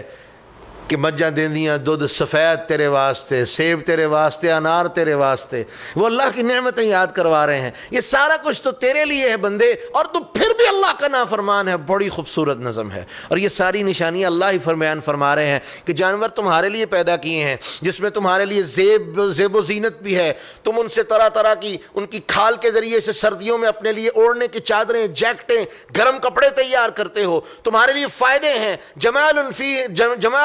وَلَكُمْ فِيهَا جَمَالٌ حِينَ تُرِيحُونَ وَحِينَ تَسْرَحُونَ، گرمی سردی کے لباس تم ان سے تیار کرتے ہو، تمہارے لیے اس کے اندر جمال کی چیزیں ہیں۔ جب ان کے اوپر تم چاہو بار برداری سامان بوجھ اٹھا کر ان کو موو کر سکتے ہو، موومنٹ کا کام لے سکتے ہو۔ کئی نشانیاں اللہ رب العالمین نے ان آیتوں میں بیان فرما دی۔ فرمایا وَتَحْمِلُ أَثْقَالَكُمْ إِلَى بَلَدٍ لَمْ تَكُونُوا بَالِغِيهِ إِلَّا بِشِقِّ الْأَنفُسِ، وہ سامان جو تم نہیں پہنچا سکتے دوسرے شہروں تک، دوسری جگہوں تک، اللہ نے جانور تمہارے لیے پیدا کر دیے، ان کے اوپر ڈالو اور لے کے جاؤ۔ پھر فرمایا والخیل والبغال والحمیر، یہ گھوڑے، گدھے، خچر، یہ سب کچھ اللہ رب العالمین نے تمہارے لیے بنائے ہیں کہ سواریاں کرو، ان کی کھال سے زیب و زینت بناؤ، ان کے لیے ان کو تم بیچو، ان کے ذریعے سے فائدہ اٹھاؤ۔ یہ ساری کی ساری چیزیں اللہ رب العزت نے تمہارے لیے پیدا کی ہیں۔ وعلی اللہ قصد السبیل ومنها جائر، اور اللہ کیا فرماتے ہیں، اور سیدھی راہ وہ اللہ رب العزت کی طرف ہی جاتی ہے۔ وَمِنْهَا جَائِرٌ، اور لیکن اس کے علاوہ اور بھی بڑی بڑی ٹیڑھی راہیں ہیں۔ وَلَوْ شَاءَ لَهَدَاكُمْ أَجْمَعِينَ، لیکن لوگوں تم نے سیدھی رستے پر چلنا ہے، سیدھے رستے پر چلنا ہے، ٹیڑھے رستوں کی طرف نہیں جانا۔ لیکن اللہ نے اس معاملے کو تمہارے اوپر چھوڑ دیا ہے کہ تم کیا چنتے ہو۔ لیکن اگر اللہ پر ہوتا تو اللہ تو چاہتا تم سب کو ہدایت دے دیتا، لیکن اس نے تمہیں آزمانے کے لیے دنیا میں بھیجا ہے، اور تمہاری آزمائش ہے کہ سیدھے رستے پر چلتے ہو یا ٹیڑھے رستے پر چلتے ہو۔ اللہ کی نشانیاں دیکھو، اور اللہ کی نشانیاں دیکھنے کے بعد حق ہے کہ اس کے رستے پر چلا جائے۔ پھر اللہ اگلی بات کر رہے ہیں، هو الذی انزل من السماء ماء، اللہ وہ ذات ہے جو آسمان سے تمہارے لیے پانی نازل کرتا ہے۔ منہ شراب ومنہ شجر فیہ تسیمون، اسی سے تم پیتے بھی ہو اور اسی سے درختوں کو بھی دیتے ہو، اور اس کے ساتھ ساتھ کیا ہے، ومنہ تسیمون، اور اسی سے جانور بھی چرتے ہیں، جانوروں کا پانی بھی ہے، جانوروں کا سامان بھی ہے، سب کچھ اللہ لی تمہارے لیے ہے۔ ینبت لکم بہ الزرع والزیتون، درختوں سے تمہارے لیے کیا نکلتا ہے، کھیتی نکلتی ہے، زیتون نکلتے ہیں، نخیل و اعناب نکلتے ہیں، ہر طرح کے پھل نکلتے ہیں۔ یہ ساری کی ساری اللہ کی نشانیاں ہیں۔ وہ ایک پانی، کل آپ کو یاد ہوگا سورہ ابراہیم میں ایک بات گزری تھی، پانی ایک ہے، ایک پانی، اس کے اندر خوراک، دوائی، سب کچھ ایک ہے۔ وہی پانی انسان پیتا ہے، وہی درختوں کو لگاتا ہے، لیکن فرق کیا ہے کہ درختوں سے ایک پانی جو دی جانے والی خوراک ہے وہ ایک ہے، لیکن جو درختوں سے آؤٹ پٹ مل رہی ہے وہ کتنی قسموں کی ہے کہ انسان شمار نہیں کر سکتا۔ سبحانک الخالق، اللہ تو پاک ہے، تو ہی ان کا خالق ہے اور تو ہی پیدا کرنے پر قادر ہے۔ اس کے بعد اللہ رب العالمین فرماتے ہیں ہم نے دن اور رات کو تمہارے لیے مسخر کر دیا، سورج اور چاند ستاروں کو تمہارے لیے مسخر کر دیا۔ اور اس کے بعد اللہ رب العالمین فرماتے ہیں ما ذرا لکم فی الارض مختلف الوان، یہ زمین میں جو طرح طرح کی کھیتیاں ہیں، مختلف طرح کے کھیت ہیں، مختلف طرح کے پھل ہیں، یہ سب کی سب نشانیاں ہیں، اور ان کے لیے جو نصیحت پکڑنے والا ہے، عقل رکھنے والا ہے، غور و فکر کرنے والا ہے، اس کے لیے نشانیاں موجود ہیں۔ اس کے بعد اللہ رب العالمین فرماتے ہیں وہ اللہ وہ ذات ہے جو ہمارے لیے سمندر کو مسخر کر دیتا ہے، سمندروں میں سفر کرو، تأکلوا منہ لحما طریا، سبحان اللہ، بھیڑ، بکری، گائے، اونٹ خریدنا پڑتا ہے، لیکن اللہ فرماتے ہیں گوشت کھانا ہے، پیسے نہیں، جاؤ اللہ نے سمندر تمہارے لیے بنائے ہیں، جاؤ جا کے شکار کرو، لحمن طریا، تازہ گوشت اسی وقت تمہیں کھانے کے لیے میسر ہو جائے گا۔ اور پھر فرمایا وَتَسْتَخْرِجُونَ مِنْهُ حِلْيَةً تَلْبَسُونَهَا، صرف یہی نہیں، پھر سمندروں سے تمہارے لیے ہیرے، جواہرات، موتی اور مونگے نکلتے ہیں، طرح طرح کے جواہرات نکلتے ہیں۔ وہ سپی کے پیٹ سے وہ بارش کا ایک قطرہ جو اس کے منہ میں جاتا ہے، اللہ رب العزت اس کو موتی بنا دیتا ہے۔ وہ دنیا کا قیمتی ترین پرل اور موتی اللہ رب العالمین بیان فرماتے ہیں وہ سمندر سے ہی تو نکلتا ہے، اور کس لیے ہے، تاکہ تم اس کو پہنو، زیب و زینت اختیار کرو۔ یہ ساری نعمتیں اللہ نے تمہارے لیے بنائی ہیں اور اپنی نشانیاں تمہارے لیے ظاہر فرمائی ہیں۔ اور اللہ رب العالمین فرماتے ہیں اس کے بعد پھر سمندروں میں تم بڑے بڑے پہاڑوں جیسے کشتیوں پہ، بحری جہازوں پہ سوار ہو کے سفر کرتے ہو، یہ سارے کے سارے تمہارے اللہ رب العالمین کے فضل ہیں۔ اس کے بعد اللہ رب العالمین فرماتے ہیں وَأَلْقَى فِي الْأَرْضِ رَوَاسِيَ أَن تَمِيدَ بِكُمْ، اللہ رب العالمین بیان فرماتے ہیں ہم نے تمہارے لیے زمین میں پہاڑ، نہریں، رستے چلا دیے، رستے بنا دیے تاکہ تم ہدایت پکڑ سکو، زمین کے اندر پہاڑ پیدا فرما دیے تاکہ زمین کا بیلنس ڈس بیلنس نہ ہو سکے۔ یہ ساری کی ساری نشانیاں اللہ فرماتے ہیں میری قدرت پر دلالت کرنے والی ہیں، میری قدرت کی نشانیاں ہیں، میری قدرت کاملہ ہے۔ کس لیے؟ افمن یخلق کمن لا یخلق افلا تذکرون۔ اور پھر مالک چیلنج کرنے والا ہے کہ لوگوں بتاؤ افمن یخلق کمن لا یخلق افلا تذکرون، کہ بھلا جو اللہ رب العالمین تخلیق کرتا ہے کوئی اور اس جیسا ہو سکتا ہے جو اس طرح کی تخلیق کرنے والا ہو؟ کوئی نہیں ہو سکتا، اللہ کوئی نہیں ہو سکتا، یہ ساری کائنات مانتی ہے کوئی نہیں ہو سکتا۔ تو اللہ رب العالمین فرماتے ہیں افلا تذکرون، تو پھر تم نصیحت کیوں نہیں پکڑتے، پھر تم ہدایت کی طرف کیوں نہیں آتے؟ اللہ نے نشانیاں قائم کر دی اور وعدے کر دی، لیکن ہدایت اسے ہی ملے گی جسے وہ مالک چاہے گا۔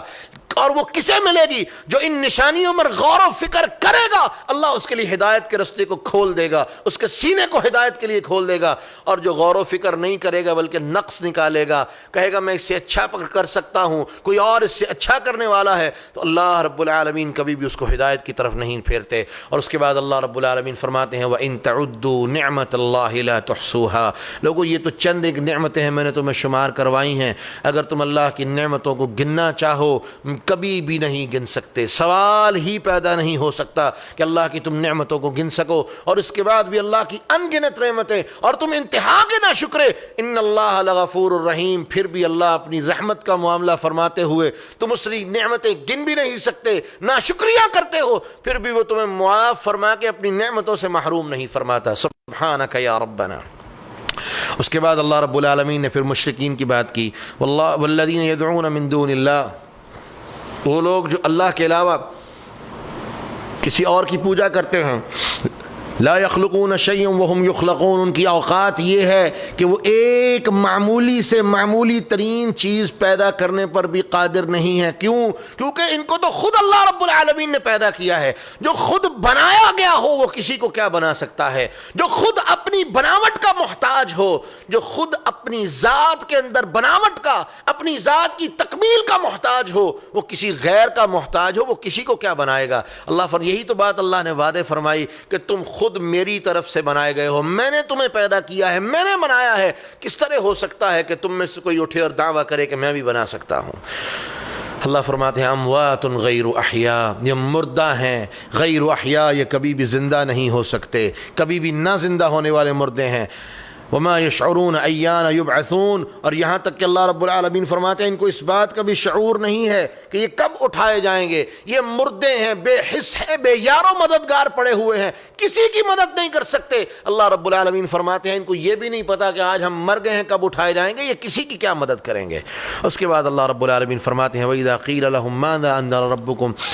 جب اللہ کے رسول صلی اللہ علیہ وسلم ان کو اللہ کی نشانیاں گنوانے کے بعد پوچھتے ہیں کہ بتاؤ ماذا انزل ربکم، تمہارے رب نے کیا نازل کیا ہے، تمہارا رب تمہیں کیا کہتا ہے؟ قالوا اساطیر الاولین، یہ تو پچھلی قوموں کے قصے ہیں۔ اللہ فرماتے ہیں لیحملوا اوزارہم کاملۃ یوم القیامہ، تاکہ کل قیامت کے دن ہم ان کے اوپر ایک مکمل اور کامل بوجھ لاد دیں اور کامل بوجھ ڈال دیں، حجت قائم کر دیں۔ اور اس کے بعد اللہ رب العالمین فرماتے ہیں ومن اوزار الذین یضلونہم بغیر علم، اور کچھ ان لوگوں کے بوجھ بھی ہوں گے، ان کے اوپر ہی ہوں گے جو لوگ یہ کہتے تھے، جو کسی کا بوجھ بغیر علم کے اٹھا لینے والے تھے۔ یعنی کیا مطلب؟ جو خود بھی گمراہ کرنے والے تھے، خود بھی گمراہ تھے اور لوگوں کو بھی گمراہ کرنے والے تھے، جو لوگ کم علم تھے، پڑھے لکھے نہیں تھے، سمجھدار نہیں تھے، ان کو بھی گمراہ کرنے والے تھے۔ اللہ فرماتے ہیں ہم ان کا بوجھ بھی ان پہ ڈالیں گے اور ان کا بوجھ بھی ان کی قبروں پہ ہوگا، اور مکمل کامل بوجھ ہوگا، تاکہ اللہ رب العالمین ان کے اوپر مکمل حجت قائم کر کے ان کے بوجھوں سمیت ان کو جہنم رسید کر دے گا۔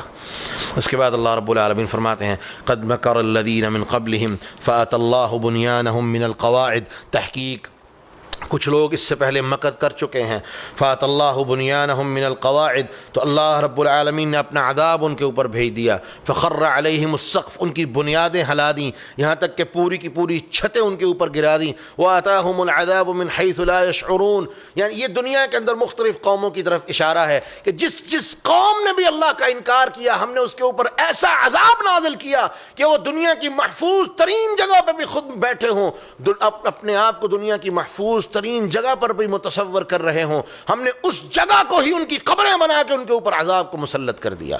پھر اللہ رب العالمین فرماتے ہیں ثم یوم القیامت یخزیہم، اور پھر یہاں پر ہی بات ختم نہیں، دنیا میں بھی ذلالت، کل قیامت کے دن بھی ذلت ان کا مقدر اور منتظر ہوگی، جو اور کہیں گے این شرکائی الذین کنتم تشاقون فیہم، بتاؤ وہ کہاں ہیں تمہارے شریک جن کی وجہ سے تم ایمان والوں سے جو تمہیں خیر کی طرف بلاتے تھے تم ان سے جھگڑے کرتے تھے؟ قال الذین اوتوا العلم ان الخزي اليوم والسوء علی الکافرین، اور وہ لوگ جو اہل العلم ہوں گے، دین والے ہوں گے، وہ کیا کہیں گے؟ ان الخزي اليوم والسوء علی الکافرین، کہ آج کا دن انتہائی رسوائی کا اور ذلت کا دن ہے، کن کے لیے؟ علی الکافرین، جو اللہ کے ہاں، جو اللہ رب العالمین کی آیتوں کا اور باتوں کا کفر کرنے والے تھے۔ تو پتہ یہ چلا اللہ نے پہلے اپنی آیتیں شمار کروائیں اور پھر ان لوگوں کی حالت بیان کی کہ یہ آیتوں کو مانتے بھی ہیں، تسلیم بھی کرتے ہیں، لیکن اس کے بعد بھی پچھلی قوموں کی طرح اللہ رب العالمین پر ایمان لانے کے لیے تیار نہیں بلکہ اس کے ساتھ کفر کرنے والے ہیں۔ اور اللہ نے وعدے کر دیا ان کا انجام کیا ہوا تھا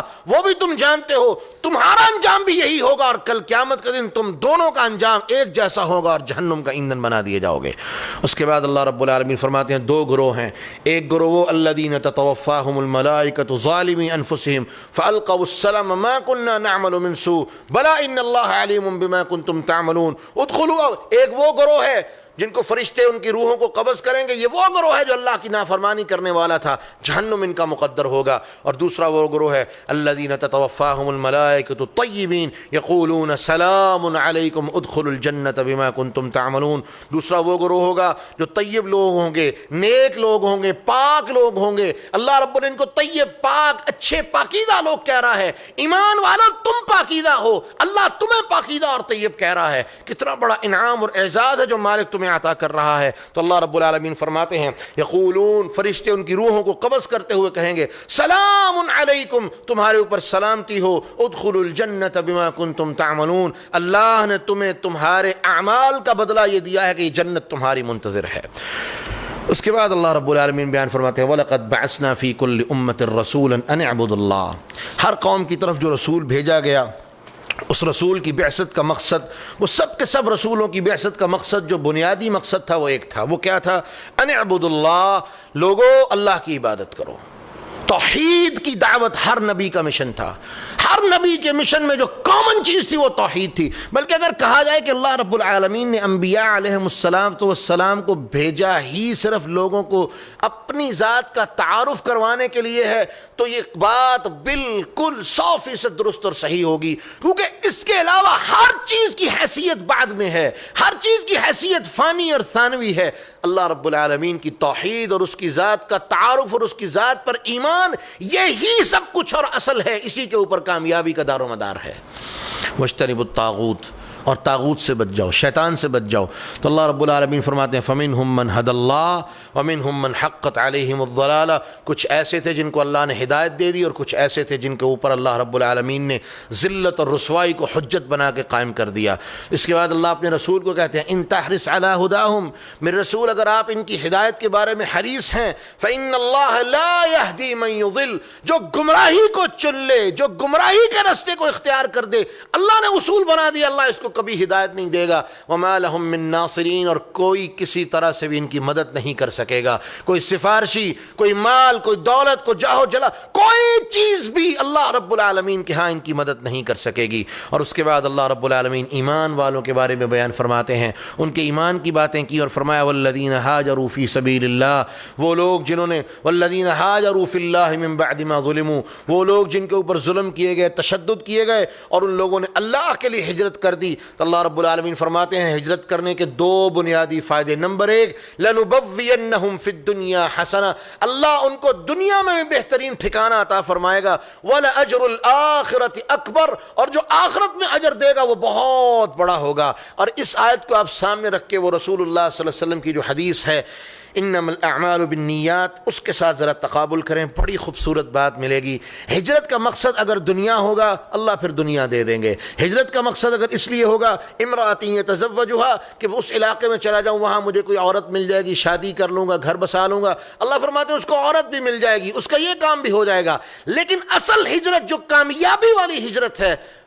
فمن ہاجر الی اللہ ورسولہ فقد ہاجر الی اللہ ورسولہ، جو اللہ اور اس کے رسول کے لیے ہجرت کرنے والا ہے، اللہ کے لیے اور اس کے رسول کی تابعداری کرتے ہوئے ہجرت کرنے والا ہے، فہجرتہ الی اللہ ورسولہ، تو جان لو کہ اس کی ہجرت اللہ کے لیے ہے اور اس کے رسول کی اتباع میں ہے، اس کی ہجرت اللہ کے ہاں قبول ہے۔ اور اس ہجرت کا کیا فائدہ ہوگا؟ گناہ معاف، پچھلے سارے گناہ معاف۔ لنبوینہم فی الدنیا حسنہ، دنیا میں بہترین ٹھکانے کا وعدہ اللہ نے کیا۔ وَلَأَجْرُ الْآخِرَةِ اکبر، اور جو کل قیامت کے دن تمہیں اجر اللہ دے گا اس کا تو تصور ہی نہیں کیا جا سکتا۔ اور اللہ رب العالمین نے اس آیت کی عملی تصویر ان صحابہ کی شکل میں ہمیں دکھا دی جو گھر بار خاندان سب کچھ چھوڑ کے، مکہ چھوڑ کے مدینہ گئے تھے۔ اللہ رب العالمین نے ان کو دنیا کی وہ عزتیں عطا کی کہ رہتی دنیا تک اس کی مثال بھی نہیں مل سکتی۔ اور اس کے بعد اللہ رب العالمین نے فرمایا لیکن یہ کامیابیاں کیسے ملیں گی؟ الذین صبروا وعلی ربہم یتوکلون،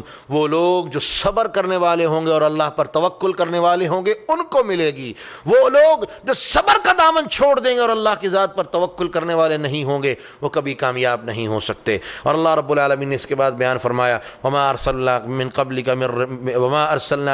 الا رجالا نوحی الیہم فاسألوا اہل الذکر ان کنتم لا تعلمون، اور ہم نے آپ سے پہلے بھی جتنے لوگ بھیجے تھے وہ مرد ہی تھے۔ اس بات سے دو باتیں پتہ چلتی ہیں کہ انسانوں میں ہی اللہ نبوت کے سلسلے کو رکھتا ہے۔ نمبر دو، رجال، عورت کو نبوت نہیں مل سکتی، عورت نیک ہو سکتی ہے، ولی اللہ ہو سکتی ہے، طیبہ طاہرہ مطہرہ ہو سکتی ہے، عفیفہ ہو سکتی ہے، ساری خوبیاں ہو سکتی ہیں، لیکن منصب نبوت اللہ عورتوں کو کبھی نہیں دیتا۔ الا رجالا، وہ مرد ہی ہوگا، عورت نہیں ہو سکتی۔ نوحی الیہم، اور ہم ان کی طرف وحی کرتے تھے۔ اور اس کے بعد اللہ رب العالمین نے قیامت تک کے لیے ایک سلسلہ بیان فرما دیا اور اشارہ فرما دیا کہ اب وحی تو نہیں ہوگی، نبوت تو نہیں ہوگی، لیکن فاسألوا اہل الذکر، انبیاء کے ورثاء موجود ہیں علماء کی شکل میں جو قیامت تک کے لیے ہیں، لیکن ان کے سامنے بھی جا کے تم نے دو کام کرتے ہیں۔ نمبر ایک، فاسألوا اہل الذکر ان کنتم لا تعلمون، اہل ذکر سے جا کے پوچھو اگر تم نہیں جانتے، جس چیز کے بارے میں تمہیں پتہ نہیں علماء سے جا کے سوال کر لو۔ دوسرا کام کیا کرنا ہے کہ علماء کی بات کو حرف آخر نہیں سمجھ لینا، تقلید نہیں کرنی، تقلید کے پیچھے نہیں جانا، آنکھیں بند کر کے اپنے گلے میں پٹا ڈلوا کے مولوی کے ہاتھ میں نہیں پکڑا دینا، بلکہ کیا کرنا ہے؟ بالبینات والزبر، اس عالم کو بھی اور اہل اللہ کو اور اہل الذکر کو بھی کہنا ہے کہ جناب جو بات بھی مجھے بتائیں گے اللہ اور اس کے رسول کی کتاب سے اور ان کے احکامات سے مجھے اس کی دلیل دینا آپ کی ذمہ داری ہوگی۔ جو دلیل دے گا وہ صحیح عالم ہے، وہی اہل الذکر ہے۔ جو دلیل نہ دے اور لوگوں کو مرضی اور منشا کی باتیں بتائے وہ اہل الذکر میں شامل نہیں ہوگا۔ اور وہ لوگ جو اہل الذکر کو اہل الذکر مانتے ہوئے ان کی باتوں پر آنکھیں بند کر کے یقین کر لینے والے ہوں گے وہ اللہ کے اس حکم کی نافرمانی کرنے والے ہیں جن کو اللہ نے حکم دیا کہ فاسألوا اہل الذکر ان کنتم لا تعلمون، اہل ذکر سے جا کے پوچھو، اور حکم یہ بھی دیا کہ ان سے تم نے دلیل بھی مانگنی ہے۔ ایک کام تو کر لیا کہ ان کو اہل ذکر سمجھ کے ان سے جا کے سوال کیا، لیکن دلیل کا مطالبہ نہیں کیا، آنکھیں بند کر کے بات مان لی، یہ عمل ان کا غلط ہے، اللہ کی نافرمانی والا عمل ہے، اور جہاں اللہ کی نافرمانی ہو وہاں خیر نہیں ہو سکتی۔ اس کے بعد اللہ رب العالمین بیان فرماتے ہیں، یہی بات اللہ رب العالمین نے 9ویں پارے کے شروع میں کہی اور یہاں پر دوبارہ کہ لوگ اس بات سے کیا بے خوف ہو گئے ہیں کہ ان کی غلطیوں کی وجہ سے اللہ ان کو عذاب میں مبتلا کر دے گا۔ اور وہ لوگ جو اللہ رب العالمین ان کے بارے میں اپنی رحمتوں کے معاملے فرمانے والا ہے وہ کون لوگ ہیں؟ جو اللہ کی بندگی اور تابعداری کرنے والے ہیں۔ اس لیے وہ لوگ جو اللہ کی نافرمانی میں مصروف رہتے ہیں ان کو جان لینا چاہیے کہ اگر اللہ مہلتیں دیتا ہے تو یہ اس کی مہربانی ہے، لیکن یاد رکھو کہ کامیابی اسی میں ہے کہ اپنے کرتوتوں پر ڈر کے اللہ کی طرف رجوع کر لو، کیونکہ اسی میں اللہ رب العالمین نے اپنی کامیابی بیان فرما دی ہے۔ اس کے بعد اللہ رب العالمین بیان فرماتے ہیں اولم یروا الی ما خلق اللہ من شیء یتفیأ ظلالہ عن الیمین والشمائل سجدا للہ وہم داخرون، کیا یہ لوگ نہیں دیکھتے وہ لوگ جو وہ چیزیں جو اللہ رب العالمین نے پیدا کی ہیں کس طرح کی؟ یتفیأ ظلالہ عن الیمین والشمائل، ان کے سائے جو ہیں ان کے دائیں اور بائیں چلنے والے ہیں، سجدا للہ، سائے کی حیثیت کیا ہے؟ وہ جس کا یہ سایہ ہے وہ تو اللہ کا متکبر ہو سکتا ہے، لیکن یہ سایہ جس خالق نے پیدا کیا ہے، جس خالق کی یہ مخلوق ہے وہ اپنے خالق کو جانتا ہے اور اپنی اس تخلیق کا حق اور شکر ادا کیسے کرتا ہے. سجدا للہ، وہ ہر وقت اللہ کے سامنے سجدے میں پڑا رہتا ہے. سبحان اللہ سبحان اللہ. انسان تجھے تو سائے کی توفیق نہیں، تجھے تو سجدے کی توفیق نہیں، لیکن تیرا سایہ تیری ذات کے ساتھ جڑا ہوا وہ اپنے خالق اور مالک کو نہ صرف کہ پہچانتا ہے بلکہ ہر وقت اس کے سامنے عاجزی اختیار کرتا ہے. اور اللہ رب العالمین بیان فرماتے ہیں وَهُمْ دَاخِرُونَ، اور ان لوگوں کی حالت یہ ہے، ان سایوں کی حالت یہ ہے کہ وہ عاجزی اور انکساری کرنے والے ہیں. یہی تو اصل کامیابی ہے.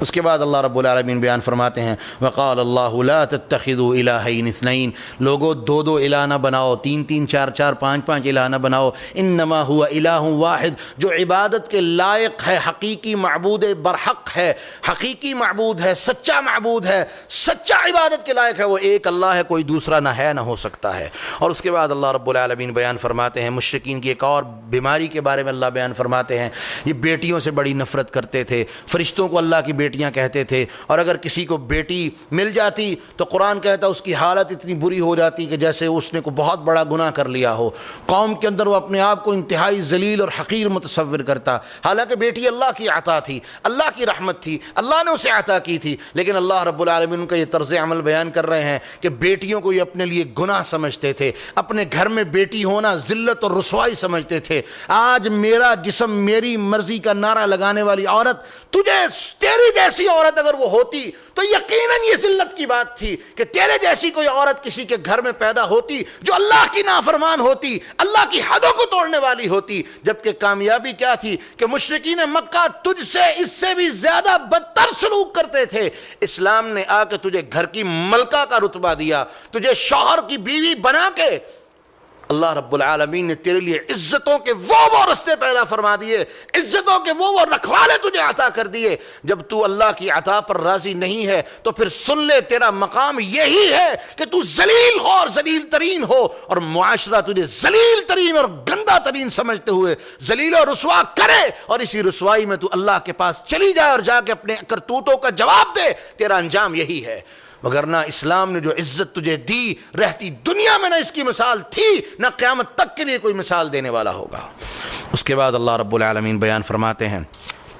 وَلَوْ يُؤَاخِذُ اللَّهُ النَّاسَ بِظُلْمِهِمْ، لوگوں تم بڑی زیادتیاں کرتے ہو، شرک بھی کرتے ہو، ظلم کرتے ہو، ناانصافیاں کرتے ہو، اللہ کی نشانیوں سے کھلواڑ کرتے ہو، انکار کرتے ہو. وَلَوْ يُؤَاخِذُ اللَّهُ النَّاسَ بِظُلْمِهِمْ مَا تَرَكَ عَلَيْهَا مِن دَابَّةٍ، تمہارے ان ظلموں کی وجہ سے، تمہارے ان گناہوں کی وجہ سے اگر اللہ تم سے مواخذہ کرنا چاہے تو زمین پر ایک جانور بھی باقی نہ رہے، ایک چوپایا بھی باقی نہ رہے، کسی جانور کا نشان بھی باقی نہ رہے، زمین بالکل خالی ہو جائے. وَلَكِنْ يُؤَخِّرُهُمْ إِلَىٰ أَجَلٍ مُّسَمًّى، اللہ رب العالمین ایک مدت تک کے لیے تمہیں مہلت دے دیتا ہے. دنیا میں مہلتیں دیتا ہے کہ توبہ کر لو، مہلت مل گئی، تم نے فائدہ نہیں اٹھایا تو کل قیامت کے دن تمہیں اللہ کے سامنے جواب دینا پڑے گا. اور جب تمہاری وہ اجل آ جائے گی پھر ایک لمحہ نہ آگے نہ پیچھے، اسی وقت تمہیں اللہ کے پاس جانا ہوگا. اس کے بعد اللہ رب العالمین پھر اپنی مزید نشانیاں بیان فرما رہے ہیں کہ جانوروں میں تمہارے لیے نشانیاں ہیں. وَإِنَّ لَكُمْ فِي الْأَنْعَامِ لَعِبْرَةً، جانوروں میں تمہارے لیے نشانیاں ہیں. نُسْقِيكُم مِّمَّا فِي بُطُونِهِ مِن بَيْنِ فَرْثٍ وَدَمٍ لَبَنًا خَالِصًا صَائِغًا لِلشَّارِبِينَ. کوئی بتاؤ دنیا کی کوئی ایسی ٹیکنالوجی، اللہ فرماتے ہیں اسی منہ سے وہ کھاتی ہے، اسی منہ سے وہ جانور، وہ بھینس، وہ گائے وہ پیتی ہے، وہ اونٹنی کھاتی ہے اور پیتی ہے. لیکن فرق کیا ہے؟ اللہ رب العالمین نے ایسی مشینری فٹ کر دی ہے کہ یہی وہ رستہ، ایک رستے سے اوپر والے حصے سے گوبر نکل رہا ہے اسی کھائے پیے سے، اور نیچے والے رستے سے اللہ تمہارے لیے لبناً خالصاً صائغاً للشاربین، خالص دودھ، بہترین دودھ، جو گوبر، جو گندگی اور خون کے درمیان سے نکلتا ہوا، خون اس کے جسم میں چل رہا ہے، جو چارہ وہ بھینس گائے اونٹنی کھا رہی ہے وہ گوبر بن رہا ہے، اس کے اندر سے اللہ تمہارے لیے بہترین میٹھا خالص دودھ تمہارے لیے لا رہا ہے. بتاؤ دنیا کے اندر کوئی ایسی مثال ہو اور کوئی اور نشانی تم قائم کر سکو؟ قطعاً کوئی نشانی نہیں ہے. سبحانک یا ربنا انت الخالق. اس کے بعد اللہ رب العالمین بیان فرماتے ہیں وَأَوْحَىٰ رَبُّكَ إِلَى النَّحْلِ، یہ سورۃ النحل جس کے نام سے آئی، اللہ رب العالمین بیان فرماتے ہیں وَأَوْحَىٰ رَبُّكَ إِلَى النَّحْلِ، یہ شہد کی مکھی بھی تمہارے لیے نشانی ہے۔ اللہ فرماتے ہیں تمہارے رب نے شہد کی مکھی کو وحی کی، حکم دیا ان اتخذی من الجبال بیوتا، جا کے پہاڑوں پہ اپنا ٹھکانہ بنا لے، پہاڑوں پہ بسیرا کر لے، اس کے بعد درختوں پہ جا کر بسیرا کر لے۔ ثم کلی من کل الثمرات، پھلوں سے کھا، جا کے پھل چوس، ان کے رس کو چوس، اچھی طرح نچوڑ لے۔ ثم کلی من کل الثمرات فاسلکی سبل ربک ذللا، اور پھر اللہ رب العالمین نے تیرے لیے رستے آسان کیے، ان پر چل۔ اللہ کی نعمتیں زمین میں وافر ہیں، کھا پی، کوئی خرچہ نہیں ہے، فری میں اللہ کی نعمتوں کو کھا، اس کی تسبیح بیان کر۔ اور پھر اس کے بعد یخرج من بطونها شراب مختلف الوان، جس طرح کا موسم ہو، جس طرح کا پھل چوسا ہو، اللہ رب العالمین اس کی قدر کے مطابق سے اس کے پیٹ سے شراب مختلف الوان، مختلف طرح کا شہد نکال دیتے ہیں، کوئی ڈارک براؤن، کوئی لائٹ براؤن، کوئی گولڈن مانند، کوئی سفیدی مانند، مختلف طرح کا شہد، پروسیس ایک، لیکن اس شہر کی تاثیر، ٹیسٹ، ہر چیز مختلف۔ یہ میرے اللہ کی کاراگری ہے۔ سبحانک انت الخالق فیہ شفاء للناس، اور یہ شہد صرف شہد نہیں ہے، ایک سیرپ نہیں ہے۔ اللہ فرماتے ہیں فیہ شفاء للناس، اس سیرپ میں اللہ رب العالمین نے لوگوں کے لیے شفاؤں کی لائنیں لگا دی ہیں۔ حدیث میں آتا ہے ایک بندہ اللہ کے رسول کے پاس آیا اور اس نے کہا اللہ کے رسول میرا پیٹ یا میرے بھائی کا پیٹ خراب ہے۔ اللہ کے رسول نے کہا اس کو شہد پلاؤ۔ شہد پلایا، پیٹ اور خراب ہو گیا۔ اس نے آگے کہا اللہ کے رسول میرا وہ معاملہ، میرے بھائی کا وہ معاملہ گڑبڑ ہو گیا، زیادہ خراب ہو گیا۔ آپ نے کہا پھر شہد پلاؤ۔ اس نے پھر کیا، پھر آیا، شکایت لے آیا، اللہ کے رسول میں نے اسے شہد پلایا ہے مگر اس کا پیٹ اور خراب ہو گیا ہے۔ تو تیسری مرتبہ جب یہ ہوا، 3 مرتبہ یہ کرنے کے بعد جب وہ آیا تو چوتھی مرتبہ رسول اللہ صلی اللہ علیہ وسلم نے فرمایا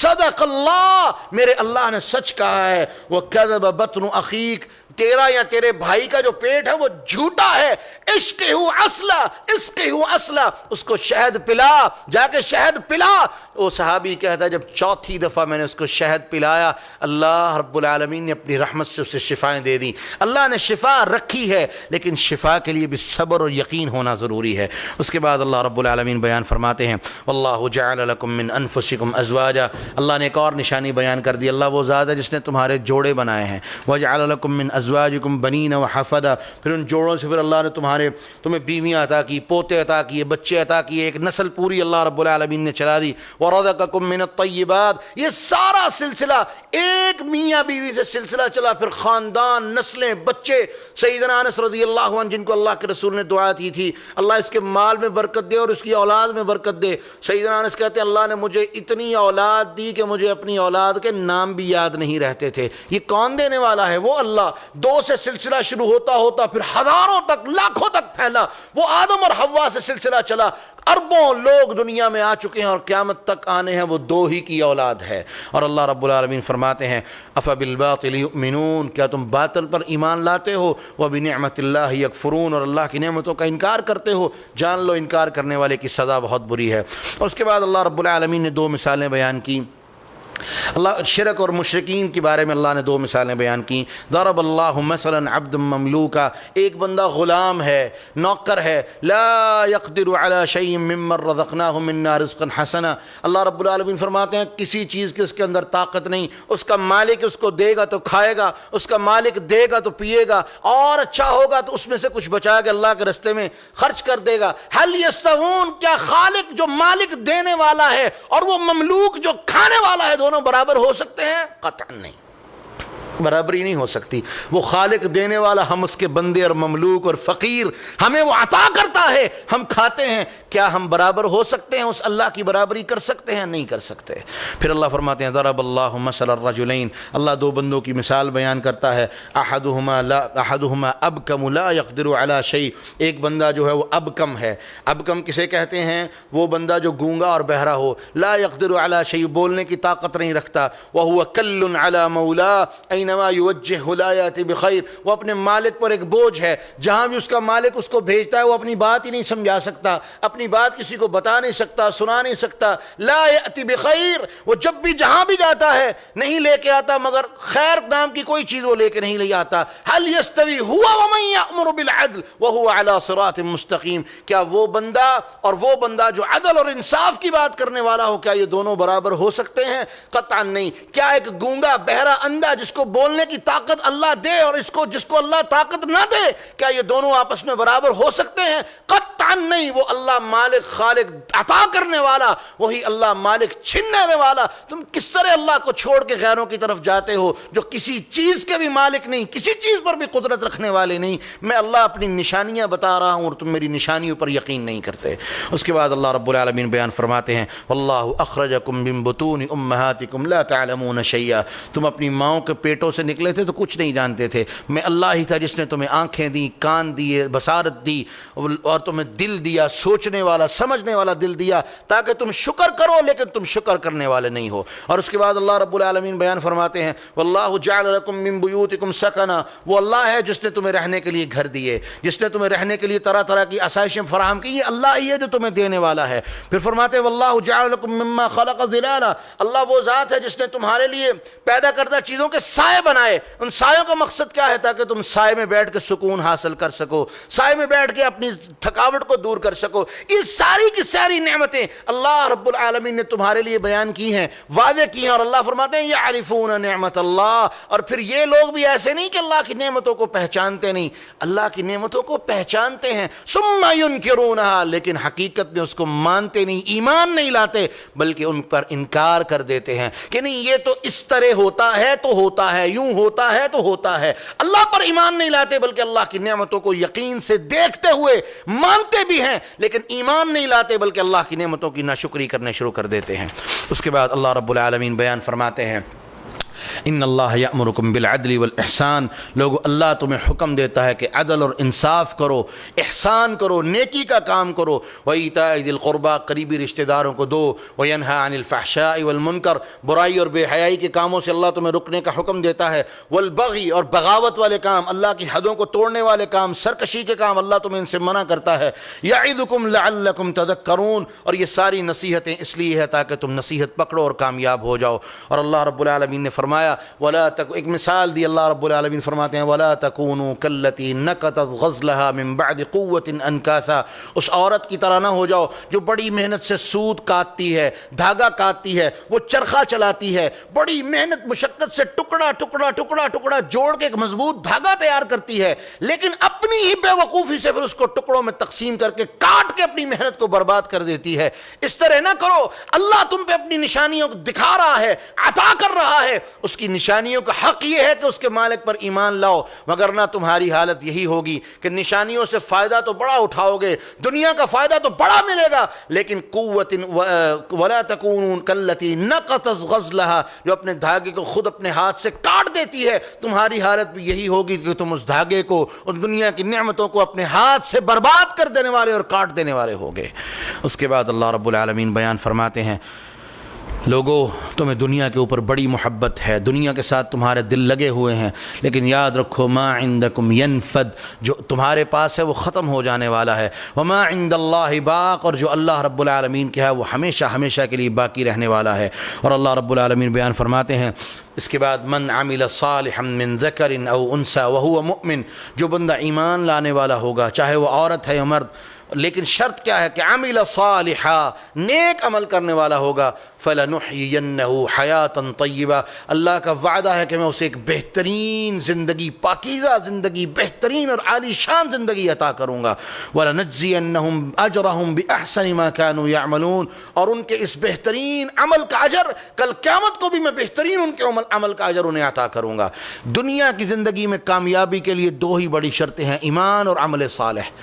اس کے بعد اللہ رب العالمین بیان فرماتے ہیں کہ لوگو جب بھی تم قرآن پڑھنے لگو تو شیطان مردود سے اللہ رب العالمین کی پناہ مانگ لیا کرو کہ اللہ ہمیں اپنی پناہ میں لے لے، یہ مردود ہمیں خراب کر دے گا، ہمیں اپنی پناہ میں لے لے۔ اور اس کے متعلق گفتگو ہماری پہلی ویڈیو میں گزر چکی ہے، کیونکہ اللہ رب العالمین نے فرما دیا انہ لیس لہ سلطان علی الذین آمنوا وعلی ربہم یتوکلون، کیونکہ جو اللہ پر توکل کر لے اور اپنے آپ کو اللہ کی پناہ میں دے دے، شیطان اس کا کچھ نہیں بگاڑ سکتا، کیونکہ وہ بگاڑتا ہے تو ان کا الذین یتولونہ والذین ہم بہ مشرکون، جو اللہ سے منہ پھیر لینے والے ہوں اور اللہ کے ساتھ شرک کرنے والے ہوں، ان کو وہ تباہ و برباد کرتا ہے، ان کے اوپر وہ اٹیک کرتا ہے اور وہی اس کے حملے کا شکار ہوتے ہیں۔ جو ایمان والے ہوں اللہ رب العالمین فرماتے ہیں میں ان کو اپنی رحمتوں سے محفوظ فرما لیتا ہوں۔ اس کے بعد اللہ رب العالمین نے ایک اصول بیان فرما دیا من کفر باللہ بعد ایمانہ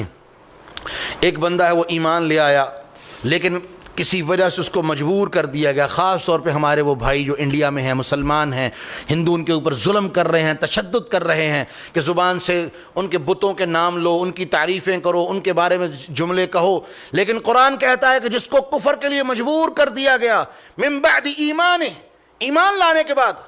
لیکن اس کا کفر اس وقت کفر نہیں ہوگا کب؟ الا من اکرہ وقلبہ مطمئن بالایمان، جس بندے کو مجبور کر دیا گیا، لاچار کر دیا گیا، کفر کے لیے مجبور کر دیا گیا، لیکن اس کے دل میں اللہ کے لیے ایمان موجود تھا۔ اللہ رب العالمین بیان فرماتے ہیں اس کا زبان سے کفر کا اعلان کرنا اس کو نقصان نہیں دے گا،